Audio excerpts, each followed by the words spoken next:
The Titanic, जिसे दुनिया भर में कभी न डूबने वाला जहाज माना जाता था, लेकिन आज से करीब 100 साल पहले कभी न डूबने वाला ये जहाज डूब गया और इसके डूबने का रहस्य आज भी साइंटिस्ट सॉल्व करने में जुटे हैं। जहां 3 लोगों में से सिर्फ एक ही इंसान बच पाए थे, वहीं 1500 से ज्यादा लोगों ने इस दुर्घटना में अपनी जानें गंवाई। लेकिन इन सब मरे हुए लोगों में से सिर्फ 340 लाशों को ही बरामद किया जा सका। तो अब ये सवाल उठता है कि बाकी के 1160 लाशों का क्या हुआ। चलिए उससे पहले एक रिकैप देख लेते हैं।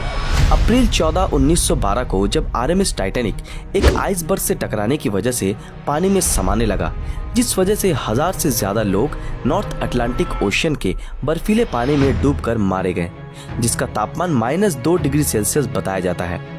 इतने लोगों के मारे जाने के पीछे जो सबसे अहम कारण बताया जाता है वो है टाइटैनिक पर लाइफ बोट्स की कमी।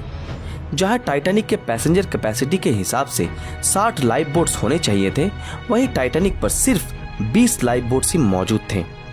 लेकिन इतने बड़े शिप पे लाइफ बोट की कमी हुई कैसे? जब टाइटैनिक अपनी यात्रा शुरू करने वाला था, तब टाइटैनिक के मालिक दल ने ये देखा कि अधिक लाइफ बोट की वजह से टाइटैनिक के डेक का लुक फीका फीका लग रहा है और इसी कारण उन्होंने लाइफ बोट्स को कम करने का फैसला किया। लेकिन किसे पता था कि टाइटैनिक को खूबसूरत दिखाने का ये निर्णय इतने सारे लोगों की जान ले लेगा। इससे बुरा और क्या हो सकता है कि शुरुआत में जिन लाइफ बोट्स को रिलीज किया गया उसमें आधे पैसेंजर्स भी ठीक से सवार नहीं थे, जिसमें अगर भर भर के लोगों को चढ़ाया जाता तो शायद और भी बहुत सारे मासूमों की जान बचाई जा सकती थी।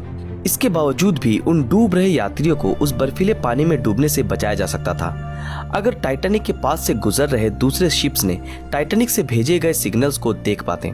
लेकिन दुर्भाग्य से ऐसा हुआ नहीं, क्योंकि साइंटिस्ट ये बताते हैं कि इन सिग्नल्स को न देख पाने का कारण था लाइट रिफ्रैक्शन।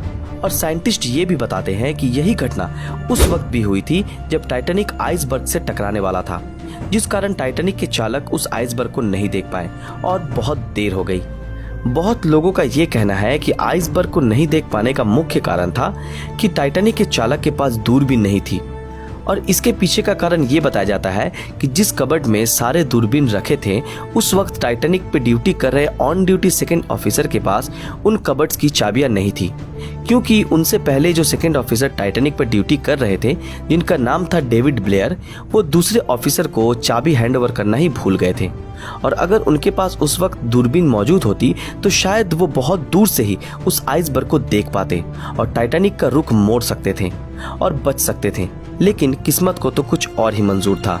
खैर, जो भी हो, टाइटैनिक की दुर्घटना के पीछे बहुत सारे अनहोनी का हाथ था, जिस वजह से टाइटैनिक का ये हाल हुआ। और सच्चाई ये है कि टाइटैनिक के साथ 1000 से भी ज्यादा लोगों ने अपनी जानें गंवाई और जिनकी लाशों को निकालना भी मुमकिन नहीं हो पाया। सो गाइस, अब चलते हैं हमारे असल सवाल पर कि उन लाशों का क्या हुआ जो उस दिन टाइटैनिक के साथ उस पानी में डूबे थे। सोर्स के मुताबिक टाइटैनिक के डूबने के 1 घंटे के बाद ही एक बहुत ही भयानक तूफान उस जगह के ऊपर से गुजरा जहां टाइटैनिक डूबा था, जिस कारण समुद्र में उत्पन्न हो रही बड़ी बड़ी पानी की लहरें और तेज हवाओं ने उन सारे लाशों को घटना स्थल से 50 माइल यानी कि करीब 80 किलोमीटर दूर बहाकर ले गई। और यही वो कारण था कि जिस वजह से जो पहला शिप दुर्घटना स्थल पर पहुंचा था, उन्हें सारी लाशें नहीं मिली। जिन लोगों की लाशें नहीं मिली उनकी कब्र तो समुद्र की गहराई में ही बन गई, लेकिन जिन लोगों की लाशों को ढूंढा जा सका उनको हैलिफैक्स कनाडा भेजा गया और वहीं उन्हें दफना दिया गया। हमें अभी भी एग्जैक्ट लोकेशन का पता नहीं चल पाया है, लेकिन साइंटिस्ट अभी भी ये उम्मीद लगा रहे हैं कि वो उन लाशों को ढूंढने में कामयाब होंगे, जो हर वक्त टाइटैनिक को लेकर स्टडी कर रहे हैं और जो इसके पीछे की मिस्ट्री को सॉल्व करने में सालों से जुटे हैं। इस भयानक दुर्घटना में 1000 से ज्यादा लोगों ने अपनी जानें गंवाई, जिसके बारे में सोचने से भी आज हमारी आंखें नम हो जाती है। लेकिन अफसोस की बात तो ये है कि उस दिन उस दुर्घटना को टाला जा सकता था, लेकिन किस्मत का लिखा कौन पलट सकता है। दोस्तों, आज के लिए बस इतना ही। अगर आप भी टाइटैनिक से जुड़ी कुछ जानकारी जानते हैं तो हमारे साथ कमेंट सेक्शन में शेयर कर सकते हैं।